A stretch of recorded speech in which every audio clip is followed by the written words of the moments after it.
With economic stature in tatters after World War II, Poland was on the brink of crashing. Now, almost a century later, it's primed to become the next Germany. Previously a free market economy with agricultural richness, was doomed to economic despair after the initiation of communist rule in the 1940s. Fast forward to the 21st century, and we're witnessing an economic boost that is off the charts. What transpired this miraculous change? The war is not only chaotic on the battlefield when lives are lost, but the chaos seeps through the bloodbath and towards the times of peace. For Poland, it was the beginning of another war, the economic salvation. The war had exacted a heavy toll on the nation, leading to immense loss of life, widespread destruction, and the displacement of millions. The Yalta Conference of 1945, which divided Europe into spheres of influence, placed Poland in the Soviet orbit. With Poland in tatters, it found itself under the communist rule. Once the land of fields filled with agricultural richness was left with grey, decaying buildings, and a sense of economic despair characterized the landscape. The communist regime introduced a planned economy, which stifled innovation and left the nation with low expectations and a challenging way of life. It continued for another decade, and in came the 1970s. In an otherwise disco era, the Polish economy further deteriorated to an unimaginable level. Growth was hampered by outdated industrial infrastructure, government subsidies that concealed inefficiencies in production, and artificially high wages that needed to align with productivity. By the late 1980s, these issues had precipitated an economic crisis, characterized by a ballooning government deficit and hyperinflation. At this time, you might wonder, how did Poland gather itself? In sports, we talk about comebacks and change-defining moments. Like Michael Jordan's famous slam dunk in 1987, Poland was desperate for a miracle. And post-communist era is when the recovery began. But let's stay within a reasonable distance. In the immediate post-communist era, Poland found itself at a crossroads. The planned economy, a hallmark of the communist regime, had left the nation with an antiquated industrial infrastructure, inefficiency masked by government subsidies, and high wages relative to productivity. These lingering issues had created economic stagnation and instability. The need for change was clear, but the path forward needed to be clarified. And just like a patient who's in VFib, it needed a shock treatment, or in other words, a shock therapy. The founder of shock therapy, Leszek Balcerovski's vision was revolutionary. He recognized that Poland's transition to a market-orientated economy required a bold and unconventional approach. Its objectives were twofold, i.e. to control rampant hyperinflation and expedite Poland's shift towards a market economy. Balcerovski's plan was akin to a defibrillator for Poland's ailing economy, a shock to the system to jumpstart the transformation.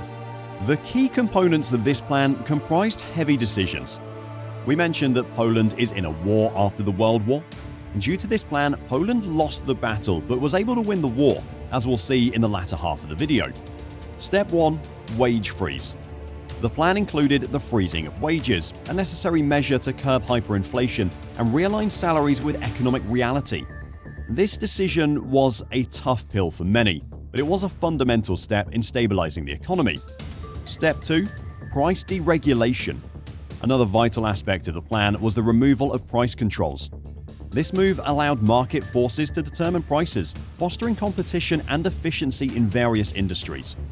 Step 3. Subsidy phase-out. State-owned enterprises had long relied on government subsidies to stay afloat, often perpetuating inefficiency. The Balcerovski's plan gradually phased out these subsidies, compelling these entities to operate more independently and competitively. And Step 4. Promotion of private enterprise. The plan paved the way for large-scale private enterprise, promoting the growth of a private sector that would drive economic innovation and development. The Balcerovski's plan marked the beginning of a transformative journey for Poland. It was a testament to the country's ability to embrace change and adapt to new economic realities. In 1999, Poland joined NATO on March 12th. The Polish government claims that since ascension to NATO, the Polish armed forces have become a catalyst of change. Something to ponder, isn't it? Poland's history is uniquely marred by bloodshed, making the nation exceptionally sensitive to external threats. Recent provocative statements by Dmitry Medvedev, the deputy chairman of Russia's Security Council, have only heightened this sensitivity. Not to mention that the war on Ukraine also added an unwanted struggle for the Polish government to take their economic development to the next level. However, it turned out, like in any other sporting arena, the game is never won when the odds are with you. The fun is when you beat these odds and come out on top. These geopolitical circumstances didn't hinder Poland's struggle to be at the top amongst its neighbours. But the level of composure shown by Poland during almost a century of unrest made this country a giant in the European Union. A stray missile landed in a Polish border town last week, killing 2 people. Some European leaders worried as much about how Poland's right-wing government would react as they did about the possibility that Russia had ordered the strike. Poland's long-standing distrust of all things Russian and the current government's deep antipathy toward Moscow triggered concern from Brussels to Berlin that Warsaw might do something rash. Instead of losing its nerve, however, Warsaw was stoical, placing its armed forces on alert while keeping its powder dry until there was clarity about what happened. The conclusion is that it was an air defense missile fired by Ukraine to protect itself from a Russian attack that went astray. That's just one thing that they've done since Russia attacked Ukraine. Poland has been a constant supporter of Ukraine, which has further increased its visibility on the global scale. They've consistently shown that you can't win battles by aligning yourself with powerhouses like Russia or the US. You need to be strong and independent without any assistance to make an impact. To some extent, it's poetic how Poland has made itself among powerhouses. Unfortunately, that's not where the story ends. Amidst such challenging geopolitical circumstances, Poland has undertaken a massive rearmament program, underscoring its determination to safeguard its sovereignty and strategic interests. Notably, Poland recently finalized a £1.9 billion deal for British CAMS air defense missiles, adding to its growing arsenal. With a defense budget of $30 billion, constituting 4.25% of its GDP, the highest proportion within NATO, Poland's rearmament is nothing short of a fervent spending spree that will substantially reshape the balance of power in Europe. When discussing balance of power, it can get cloudy, especially in Europe. Each country belonging to the extended Europe is excelling in one way or another. Russia is already a superpower. Sweden is already a technological hub, and we all know what the UK is capable of. But hardly anybody didn't write off Poland. In 1989, Polish workers had a GDP per capita of just a tenth of their German counterparts. 3 decades of steady growth has wrought a miracle. The economic disparities have narrowed dramatically. Adjusted for purchasing parity, GDP per head in Poland is now £28,000 compared with £35,000 in the UK, £34,200 in France, and £39,800 in Germany. At its current trajectory rate, Poland will overtake the UK by 2030.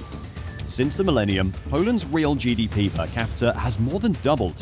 By contrast, GDP per capita in Britain, France, and Germany grew between 15% and 24% over the same period. Further, Poland's rearmament efforts encompass a range of acquisitions that underscore the nation's commitment to defense.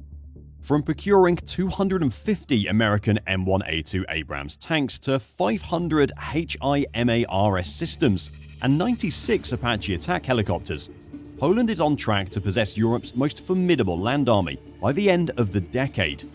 This transformation is significant, harkening back to Poland's historical role as a great power. The strategic rationale behind this surge in military acquisitions is multifaceted. Russia's performance in the ongoing Ukraine conflict, while not overwhelmingly successful, has demonstrated its capacity to prolong the war for an extended period. This prolonged conflict would inevitably lead to significant logistical challenges for the West, depleting the available material for Ukraine. In response, Poland's military leadership remains resolute, leaving no room for complacency. General Raymond Andrzejczyk, the chief of the Polish General Staff, emphasized the urgency of their efforts, noting that they have the financial means to secure essential weaponry. The answer to the question is that they're already doing it. Even though they're facing inflation like any other country post-pandemic, the cost of living is cheaper than that of Paris, London, and Berlin. Imagine having an inflation rate of 15%, double the average of the EU, but the people are happier there. For instance, rental prices in Wrocław are approximately 1/5 of those in London, and a pint of beer at a local bar won't set you back much more than £1. Perhaps economists or historians of the far future won't look at the figures at a cellular level, but on a larger scale, they are thriving.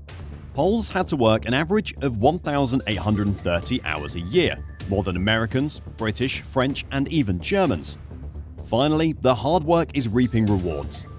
Yes, its counterparts still consider Poland a poor country, but at this rate, they'll be at the top. Another point to ponder is that its military strength has gone from, well, strength to strength, evolving from its post-communist roots into a formidable force that commands respect not only domestically, but on an international stage as well. Today, Poland's military boasts a strength of approximately 150,000 personnel, with a notable addition of 30,000 troops in a territorial defense force established in 2017. These territorial troops, often dubbed weekend soldiers, complete 16 days of training, followed by refresher courses, a concept initially met with skepticism. However, Ukraine's successful use of mobile militias armed with anti-tank and anti-aircraft missiles has turned this idea into a sensible strategy. And they're not even confined to holding on to investments to bolster their defenses. Notable deals include a £4.9 billion agreement with the US for 250 Abrams tanks and the acquisition of US F-16s. In 2020, Poland signed a $4.6 billion deal for 32 F-35 fighters, marking a significant stride in its Air Force capabilities. A substantial portion of its recent military expenditures has been directed towards Korea, with agreements spanning tanks, aircraft, and other arms. Notably, Poland has ordered approximately $10 billion to $12 billion worth of weaponry from Korea, and the future promises a continuous supply of military hardware. There are no upsets in real life, only perseverance and determination. Poland's political and economic struggles seem like they happened centuries ago. Alas, this is the making of a true nation. They did the hard yards and, at times, found themselves on the wrong end of negative remarks, but persevered, showcasing how much they've evolved since the turbulent post-World War era. However, Goal 2030 is still a long way to go. Yes, Poland is on the right track, but only time will tell whether they can be a powerhouse or stay a dark horse.